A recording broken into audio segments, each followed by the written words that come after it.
the dog. Girl with the dog. Girl with the dog. Girl with the dog running down the street. Oh, she can go fast. Son, look at me. Down the street. The girl got some boy shorts on. Then I told her get in the car. Then we gonna take a journey up on. Oh.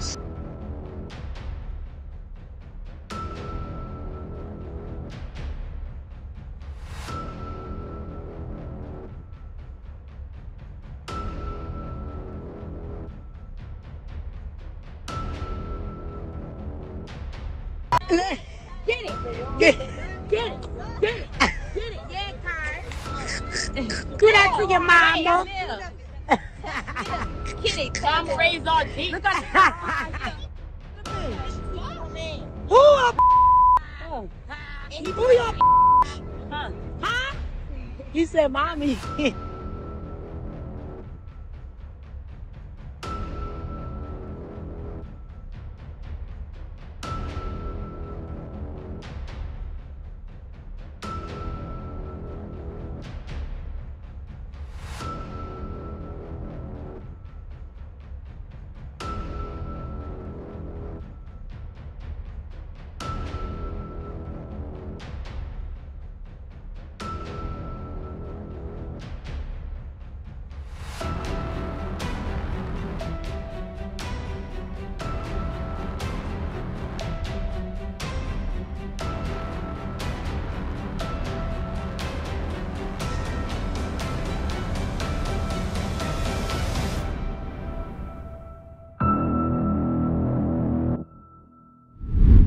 Entendez souvent comme moi, les femmes n'ont pas de pouvoir. Ça, c'est un des plus gros mensonges en fait du féminisme. Car voyez-vous, un des pouvoirs en fait des femmes est d'avoir comme ça un impact considérable sur nos familles, nos communautés, nos nations. Et donc, ça confirme cette maxime que j'utilise très souvent, selon laquelle élever un homme, c'est élever un individu, tandis qu'élever une femme, c'est élever une nation. Et la vidéo que je vais vous passer à présent est exactement le reflet de cette maxime. Pourquoi je vous dis ça? Parce que l'impact des femmes est plus important que vous ne pouvez le penser dans la société. Alors on va en parler. Mais avant d'aller comme ça de l'avant, vous savez déjà c'est quoi la combine? On active la cloche de notification pour ne surtout rien rater. On lâche un like pour le référencement. On commente pour marquer comme ça sa fidélité et signaler un désaccord ou renforcer en fait un propos. Et puis enfin, on partage pour propager comme ça cette autre narration que je vous propose. Nous arrivons à 26 000 abonnés. Faites-moi tout péter. Maintenant que c'est dit, regardez donc cette vidéo. Talk to me nice, ain't about winning, don't talk to me twice. I don't play dice, I make a move on the board, it's precise. The fuck is the price? I took a fiddle and dipped in the ice. I took a call and now I'm on a flight. Crew heading east, got a booking tonight. First stop is Atlanta, I got breakfast plans at the Waffle House. Next up is Miami, I'm hitting South Beach, fuck we talking about. Show out, we in Brooklyn, I'm on Flatbush and we rocking out. Then a red eye to Los Angeles, got a rich bitch waiting on the couch. Life's gonna try to hold you back. They gon' tell you that you still got time. Any minute this could all fade to black. That's why we run it up. I want more, it's not enough. I ain't come for the runner up. I go in, I'm a... Quand vous venez de le voir, vous avez un jeune homme sous le choc. Hein? Il vient de voir sa mère dans une position lubrique en train de twerker comme ça devant un homme qui n'est visiblement pas son père. La scène est évidemment embarrassante, immorale, ignoble et violente. Et si vous vous souvenez, dans ma vidéo sur les mères célibataires, je vous avais parlé de la nécessité de briser comme ça les cycles. Avec ce genre de vidéo, vous voyez clairement une des choses que je vous mentionnais. Cette femme va produire comme ça un enfant qui va devenir dysfonctionnel et qui heurtera d'autres femmes une fois qu'il sera adulte. Regardez d'ailleurs son regard. Le gamin est démuni, totalement abattu, consterné, confus et complètement en larmes et sans solution. Et observez bien les regards des adultes et principalement des femmes autour de lui. Elles rigolent, se moquent de lui, l'accablent, l'ignorent. Pire, elle immortalise même la scène dans une totale désaffection en le filmant. Ça ne vous rappelle rien? Je suis sûr que ça vous rappelle des femmes qui vous accablent ou qui se moquent de vous tous les jours, notamment dans les réseaux sociaux. Vous avez là un résumé des dérèglements et je dirais même des perversions qui gangrènent comme ça les sociétés occidentales et plus précisément certaines populations de la communauté noire. Et ce qui est terrible, c'est que lorsque vous faites référence à cette dépravation, on vous oppose le discours victimaire. C'est la faute de l'esclavage, du racisme, de la pauvreté, des pères démissionnaires. Mais jamais ces personnes ne comprennent cette chose toute simple que je m'en vais tout de suite vous rappeler. Les hommes détiennent le pouvoir lorsqu'il s'agit de concevoir le monde, de diriger les gens, de construire comme ça des structures et d'obtenir des résultats via par exemple des entreprises. C'est pour cela d'ailleurs qu'on dit que les hommes sont des bâtisseurs, tandis que les femmes détiennent le pouvoir lorsqu'il s'agit comme ça de vivre en communauté, de fixer comme ça des normes en matière de comportements sociaux et donc d'être nourricières. Alors une fois que je vous ai rappelé cette chose toute simple, que voyez-vous dans ces images ? Un garçon qui est nourri par la dépravation. Sa maman se moque de lui comme s'il ne vaut absolument rien. Exactement les mêmes comportements que vous pouvez aussi voir dans les communautés noires avec des femmes bardées comme ça de ressentiment, de mépris, de moquerie à l'égard des hommes noirs. Tout en étant les mêmes qui recherchent bien évidemment la tendresse et le dévouement de ces mêmes hommes noirs. Il y a là une boucle pernicieuse que je vous invite bien évidemment à questionner. Mais vraiment, vous pouvez mettre pause quelques minutes et réfléchir à ce que je viens de vous dire.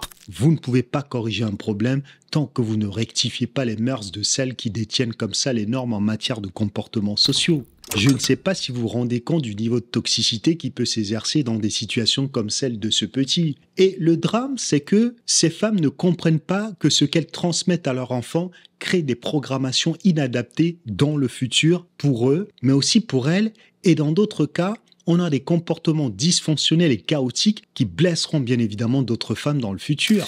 On parle ici de contamination. Et c'est ce que je vois depuis de nombreuses décennies. Nous arrivons juste à l'apogée avec la mise sur place comme ça sur la place publique de toutes ces dépravations. Regardez donc cette maman. Elle veut être bien plus vite une pute qu'elle ne veut être une mère. Et cet enfant, à défaut de finir en calèche en observant sa mère, répétera la même chose à une femme. Et gardez bien en tête ce que je vous ai dit. Les femmes détiennent le pouvoir lorsqu'il s'agit de fixer les normes en matière comme ça de comportements sociaux, de vivre en communauté et donc d'être nourricières. Et que voyez-vous dans nos sociétés actuellement ? Vous voyez la folie matraquée par la libération sexuelle. Regardez la musique et les clips vidéo de Madonna.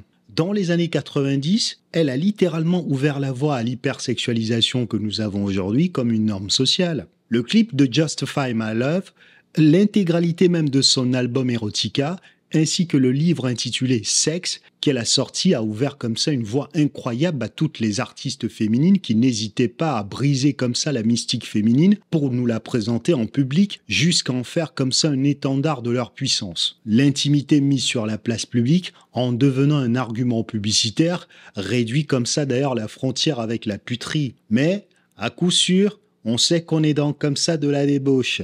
Et les femmes sont des éponges lorsqu'il s'agit comme ça de porter des tendances pour agir sur la société. Ce fut par exemple le cas durant le mouvement nazi en Allemagne. Vous avez des femmes comme Winfried Wagner, Magda Goebbels ou encore Leni Riefenstahl qui ont influencé les femmes de cette époque en les orientant massivement vers le nazisme. Et dans toutes ces histoires, ça part toujours d'un sentiment qui plaît à certaines. Il faut savoir que 13 à 15 millions de femmes étaient actives sur les 40 millions d'Allemandes que comptait le Reich. Et comme ce parti avait des idées nouvelles, voire même radicalement modernes pour les femmes, eh bien, elles ont été nombreuses à servir la propagande. Hitler promettait aussi de rendre à l'Allemagne son lustre d'antan. Elles ont donc été un atout considérable dans la propagande hitlérienne. Et comme les femmes occidentales sont fascinées comme ça par le progressisme, par les idées nouvelles et par cette obsession de faire comme les hommes pour les détrôner, elles acceptent donc d'introduire des Troyens qui mettent comme ça leur propre existence en péril. Et on voit les dégâts avec le féminisme de la deuxième vague, avec la libération sexuelle. Tout comme je suis donc libre de faire ce que moi je veux de mon corps, les femmes sont libres de ce qu'elles veulent faire de leur corps. Mais on ne leur a pas dit que vouloir faire comme les hommes vient avec des dégâts psychologiques considérables pour elles. On leur a dit comme ça qu'elles peuvent faire comme les hommes et que leur désirabilité auprès des hommes sera au contraire bien évidemment renforcée. Vraiment. C'est ce que le féminisme leur a vendu en leur faisant croire que les hommes adorent les femmes libérées, alors que c'est tout autre chose qu'il faudrait leur expliquer. Je m'écarte un peu bien évidemment du sujet, mais vous comprenez que les femmes suivent facilement des tendances. Ainsi, après Madonna, nous avons eu Lil Kim avec son album éponyme Hardcore. Sa cover, que vous voyez d'ailleurs à l'écran, a été reprise par une artiste de la nouvelle génération encore plus dégénérée dans la surenchère à l'hypersexualisation, qui s'appelle Gorilla Sexy. Ça vous donne une idée de l'hypersexualisation qui est présentée comme un pouvoir. C'est littéralement comme l'hyperviolence, qui est le pendant masculin des dérives que nous avons désormais comme des normalités. Et dans les deux cas, vous savez qu'il manque des figures paternelles dans ces histoires et que vous avez affaire à des mères qui sont totalement absentes, dépassées, dysfonctionnelles ou violentes, incapables bien sûr d'assurer l'équilibre mental de cette jeunesse de plus en plus perdue. Mais vous le savez déjà, il ne faut surtout pas le mentionner, le niveau de QI par exemple baisse en Occident. Tout le système scolaire est cloisonné comme ça dans une féminisation et une empathie excessive qui créent des êtres qui ne savent même plus ce que ça veut dire avoir des limites. Ça nous donne par exemple Cardi B, qui est bien ravie d'avoir drogué des hommes et puis de les avoir estorqués du pognon. Le tout, bien évidemment, en rigolant avec les applaudissements d'une gente féminine trouvant que c'est de l'autonomisation. Franchement. Des fois, franchement, je me pose des questions avec cette société. Bref, le résultat, c'est que ce pauvre garçon, dans quelques années, traitera lui-même les femmes de la même manière et évidemment, il ne verra aucune valeur sur les femmes puisqu'il a vu sa propre mère se comporter comme une chouin. Ça me rappelle comme ça ce propos de Kevin Samuel, paix à son âme, qui disait comme ça que les femmes modernes entretiennent leurs enfants, elles ne les élèvent pas du tout. C'est exactement ce que vous voyez dans cette scène. Une femme qui se moque littéralement d'élever son fils et qui en plus est omnibulée par l'attention qu'elle va avoir à l'événement de son fils au détriment de sa réputation. Cette scène est terrible, évidemment. Nous avons aujourd'hui des femmes qui ne pensent pas à la façon dont leur comportement affecte leurs enfants, leur communauté et par ricochet, bien évidemment, des nations. Pire, si vous essayez en fait de le leur expliquer, elles s'installent comme ça dans la manipulation émotionnelle en vous taxant de misogyne ou d'avoir de la haine à l'égard de votre communauté. Bref, vous connaissez déjà la mandoline. Mais regardez par exemple ces images d'Erykah Badu qui pose carrément dans une photo Instagram avec sa fille en montrant leur foiron. Erykah Badu, à gauche, maman de 3 enfants de 3 pères différents, qui sont Andre 3000, la légende du rap de DOC et Jay Electronica, c'est déjà assez révélateur de l'instabilité émotionnelle de cette femme. Et quand vous regardez cette photo, vous ne pouvez pas vous empêcher de penser que c'est glauque, c'est laid, et c'est totalement gerbant de voir comme ça une maman inviter littéralement les gens à sexualiser les courbes de son enfant. Maintenant les amis, imaginez que je publie une photo de ma fille présentant ses fesses ainsi. Vous vous doutez bien que le tollé sera énorme. Et d'ailleurs, je ne le ferai pas. Mais c'est ce que vous voyez actuellement, une hypersexualisation qui est propagée par des femmes, des mamans, et qui est applaudie en plus par un public de plus en plus jeune. Mais c'est la faute des hommes. Vous connaissez déjà la chanson. C'est la même chose avec cette image. Vous voyez une mère qui est en train de demander à son propre fils de prendre son boulard en photo. Et je parie que faire état de cette réalité sera toujours mal perçu, alors qu'elle fait référence comme ça à des déviances, des comportements qu'il faut vraiment bannir. Nous sommes donc devant un nouveau standard, qui est un véritable cauchemar. Et ce sont celles et ceux qui nous parlent tous les jours de volonté de puissance, qui ne voient pas que nous sommes comme ça dans la volonté plutôt de faiblesse. Jamais vous ne verrez les sociétés chinoises faire des comportements marginaux une réalité à étendre. Jamais, car ce qui est marginal doit le rester.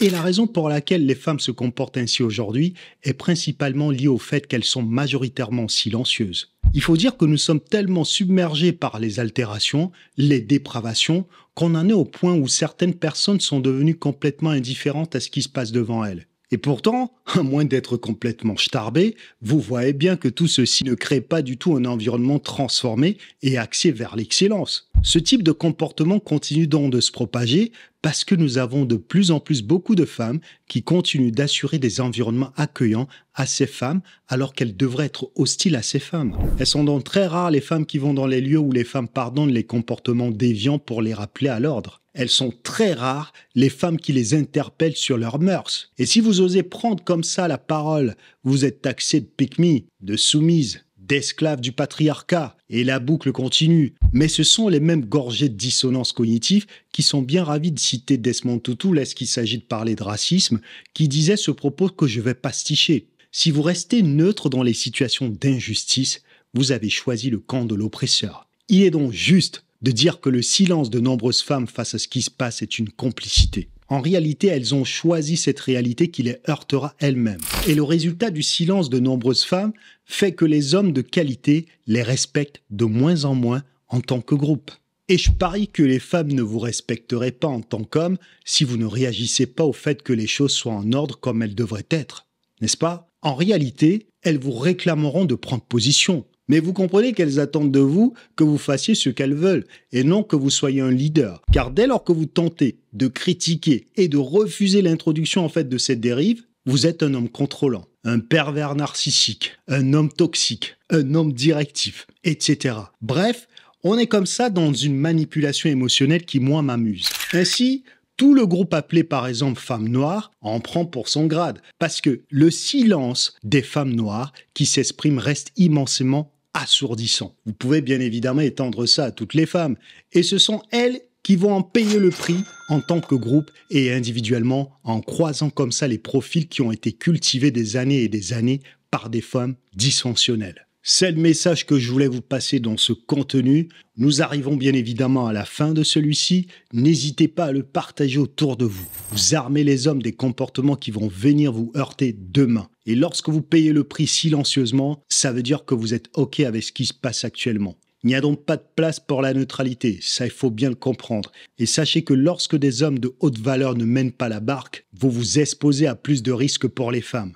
Je finis cette vidéo en vous informant que le magazine Rolling Stone a nommé la chanson de Sexyy Red, Skiyy, la chanson de l'année. Je vous laisse évidemment aller voir les paroles de cette chanson, n'est-ce pas?